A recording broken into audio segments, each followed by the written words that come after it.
এই দেশটা শেষ করে দিয়েছে শেখ হাসিনা তার 17 বছরে। অর্থনীতি শেষ, টাকা লুটপাট করে সব বিদেশে নিয়ে গেছে, মিল ইন্ডাস্ট্রিগুলো বন্ধ হয়ে যাচ্ছে, ব্যাংক বন্ধ হয়ে যাচ্ছে।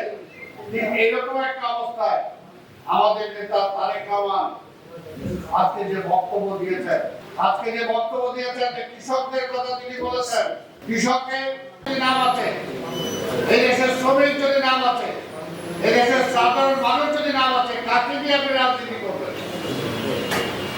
কিন্তু জিয়া রহমান রাষ্ট্র ক্ষমতা আসার পরে তিনি সকলকে রাজনীতি করার অধিকার ফিরিয়ে দিয়েছেন।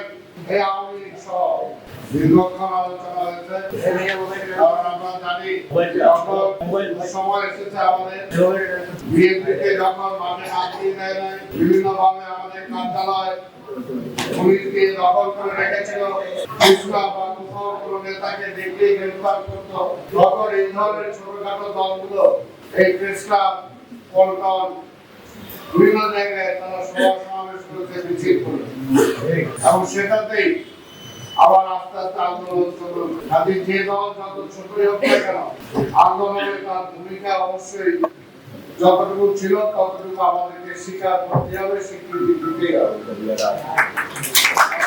বড় দল বলে আমরাই সব করেছি আর অন্য কারো কোনো অবদান ছিল না, এটা কোনোভাবে বলা যাবে না। তাই যাদের এই প্রতিষ্ঠা বার্ষিকী সফল হোক, তাদের দল দীর্ঘদিন আন্দোলন সংগ্রামের রাজপথে থাকুক, মেহনতি মানুষের কথা বলুক, সাধারণ মানুষের কথা বলুক, এটাই আমি চাই। আর আরেকটা হলো জাতীয় বিপ্লব ও সংহতি দিবস। কিন্তু জিয়া রহমান রাষ্ট্র ক্ষমতা আসার পরে তিনি সকলকে রাজনীতি করার অধিকার ফিরিয়ে দিয়েছেন। এই আওয়ামী লীগ সহ তিনি গণতন্ত্র ফিরিয়ে দিয়েছেন, মানুষের মৌলিক অধিকার ফিরিয়ে দিয়েছেন,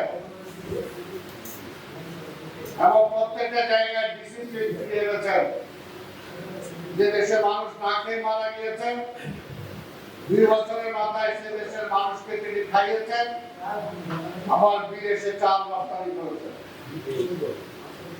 স্বাধীনতার পরে আমাদের মিল ইন্ডাস্ট্রি গুলো জাতীয়করণের নামে সব দলীয়করণ করা হয়েছিল। সেই সময় দলীয়করণ করে সেই মিল ইন্ডাস্ট্রি না পর্যন্ত তারা বিক্রি করে খেয়ে ফেলেছিল। অনেক জায়গায় আগুন দিয়ে আমাদের পাট কলগুলোকে জ্বালিয়ে দেওয়া হয়েছিল। কিন্তু শহীদ রাষ্ট্রপতি জিয়া রহমান রাষ্ট্র ক্ষমতার দায়িত্ব নেওয়ার পরে তিনি সেই মিল ইন্ডাস্ট্রি গুলোকে পুনরায় চালু করেছেন। যেখানে 1 শিফট ছিল 2 শিফট করেছেন, যেখানে 2 শিফট ছিল সেখানে 3 শিফট করেছেন। শহীদ রাষ্ট্রপতি জিয়া রহমান রাষ্ট্রের দায়িত্ব নেওয়ার আগে এদেশের জনসংখ্যা ছিল একটা বিপদ, একটা আপদ, একটা ছোট্ট দেশ, এত জনসংখ্যা, কিভাবে এই দেশের মানুষকে খাওয়াবে, কিভাবে এই দেশের মানুষের স্বাস্থ্য শিক্ষার সুযোগ দেওয়া হবে, এটা ছিল একটা চিন্তার বিষয়। কিন্তু জিয়া রহমান রাষ্ট্র ক্ষমতায় আসার পরে যে জনসংখ্যা একটা বিপদ ছিল, সমস্যা ছিল, সেই জনসংখ্যাকে তিনি সম্পদে রূপান্তরিত করেছেন, জনসম্পদে রূপান্তরিত করেছেন। তিনি বিদেশে এই জনসংখ্যার এই জনগণকে বিদেশে যাওয়ার ব্যবস্থা করেছেন, তাদের চাকরির ব্যবস্থা করেছেন, দেশে চাকরির ব্যবস্থা করেছেন। প্রত্যেকটা ক্ষেত্রেই জিয়া রহমানের সেই অবদান ছিল। তাই ভাইরা আমার, যদি স্বাধীন অর্থাৎ স্বাধীনের কথা বলতে হয় তাহলে সেটা আমরা সেই সময় পেয়েছিলাম। কিন্তু তারপরে কি হলো? তারপরে ইতিহাস আমরা সবাই জানি, জিয়া রহমান বেশি দিন থাকতে পারেন নাই। জিয়া রহমানকে হত্যা করা হয়েছে। অনেকে এখনো বলে যদি জিয়া রহমান আর 5 থেকে 10 বছর রাষ্ট্র ক্ষমতায় থাকতে পারতেন তাহলে এই দেশ বহু আগে মালয়েশিয়া, সিঙ্গাপুরের মতো অবস্থা হতো।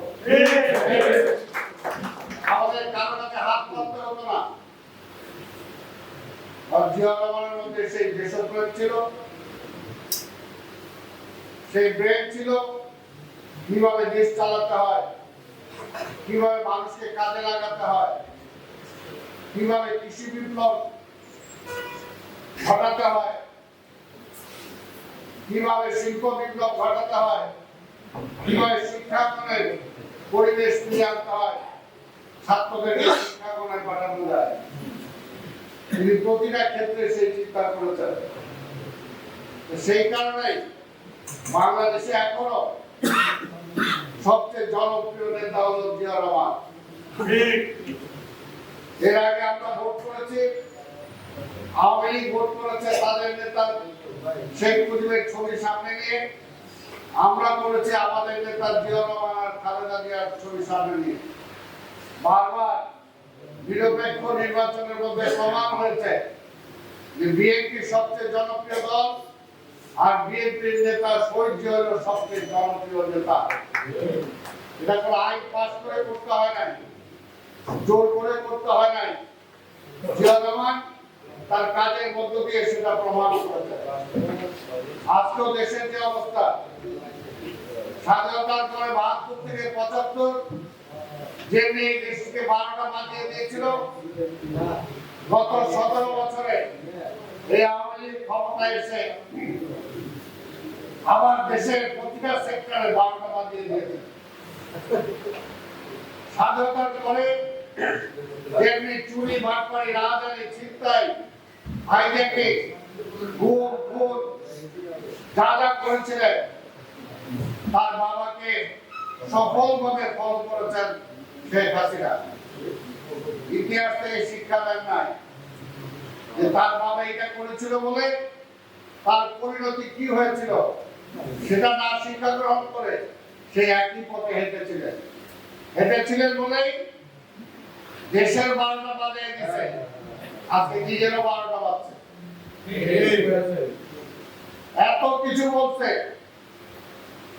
এই খালেদা জিয়া, এই তারেক রহমান, এই বিএনপি ধ্বংস করার জন্য এমন কোন চেষ্টা নাই যেটা সেটা করে না। খালেদা জিয়াকে মেরে ফেলার জন্য তাকে জেলে নিয়ে কিভাবে তাকে মৃত্যুর পথের দিকে ঠেলে দিয়েছে আমরা জানি।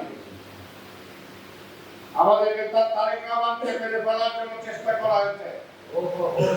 কত রকম আজে বাজে কথা বলেছেন বেগম খালেদা জিয়া সম্পর্কে, এখন এত বয়স হয়েছে এখনো বেঁচে থাকতে চায়, আরো কত রকম কটূক্তি করেছে।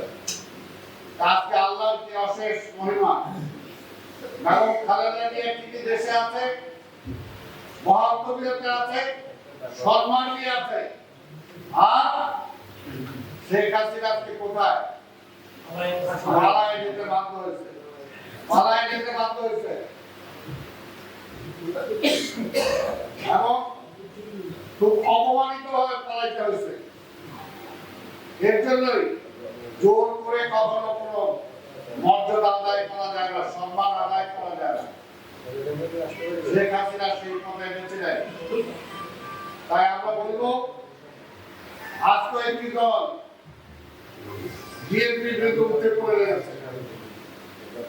কি কারণে ৫ই আগস্টের পরে হঠাৎ করে তাদের এই প্রতিভ্রম হলো জানি না, যে দলটাকে বিএনপি কাঁধে করেছিল, বিএনপির কাঁধে করে তারা বেঁচে ছিল। বিএনপি কখনো তাদেরকে ফেলে দেয় নাই যখন তাদের দুঃসময় ছিল। হঠাৎ করে ৫ই আগস্টের পরে মনে করলো যে বিএনপির মধ্যে দুঃসময় চলে আসছে আর তাদের সুসময় চলে আসছে। যা ইচ্ছা তাই বলতেছে, যা সমালোচনা করার তাই করতেছে। এতে করে কি লাভ হবে? বিএনপি এতে পরীক্ষিত দল। যে কথাটা আমি বললাম, আমাদের নেতা শহীদ জিয়া এই দেশের নিরন্ন মানুষের মুখে ভাত তুলে দিয়েছে। এই দেশে যখন মানুষের পরার বস্ত্র ছিল না, সেই বস্ত্র তুলে দিয়েছেন। যখন চিকিৎসার সুযোগ ছিল না, চিকিৎসার ব্যবস্থা করে দিয়েছেন। পড়াশোনার ব্যবস্থা ছিল না, বিনা বিনা পরীক্ষায় পাস যে ব্যবস্থা ছিল সেটা থেকে তিনি লেখাপড়ার ব্যবস্থা করেছেন। ঠিক তেমনি আজকে আমাদের নেতা তারেক রহমান যখন একটা জনগণের যেমনি জিয়া রহমান বলেছিলেন, I will make politics difficult for the politician.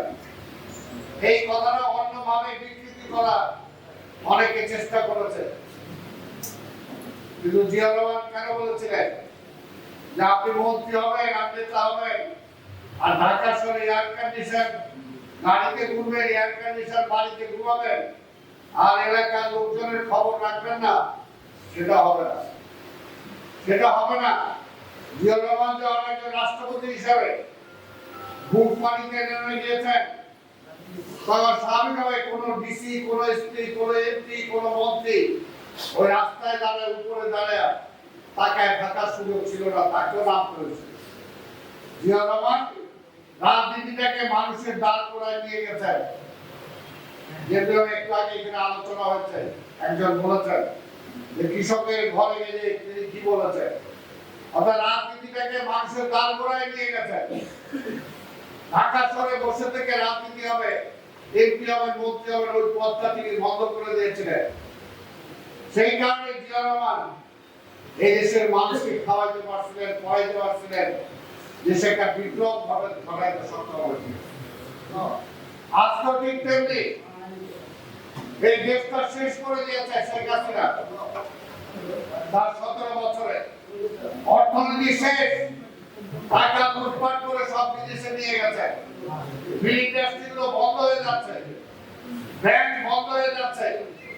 এইরকম একটা অবস্থায় আমাদের নেতা তারেক রহমান আজকে যে বক্তব্য দিয়েছেন, যে কৃষকদের কথা তিনি বলেছেন, কৃষকের নাম আছে, এই দেশের শ্রমিক যদি নাম আছে, এই দেশের সাধারণ মানুষ যদি নাম আছে, কাকে নিয়ে আপনি রাজনীতি করবেন, কাকে নিয়ে করবেন, কার কারণে করবেন, কার জন্য করবেন? কাজে বিএনপি রাজনীতি করে সেই কৃষকের জন্য, সেই শ্রমিকের জন্য, সেই সাধারণ মানুষের জন্য।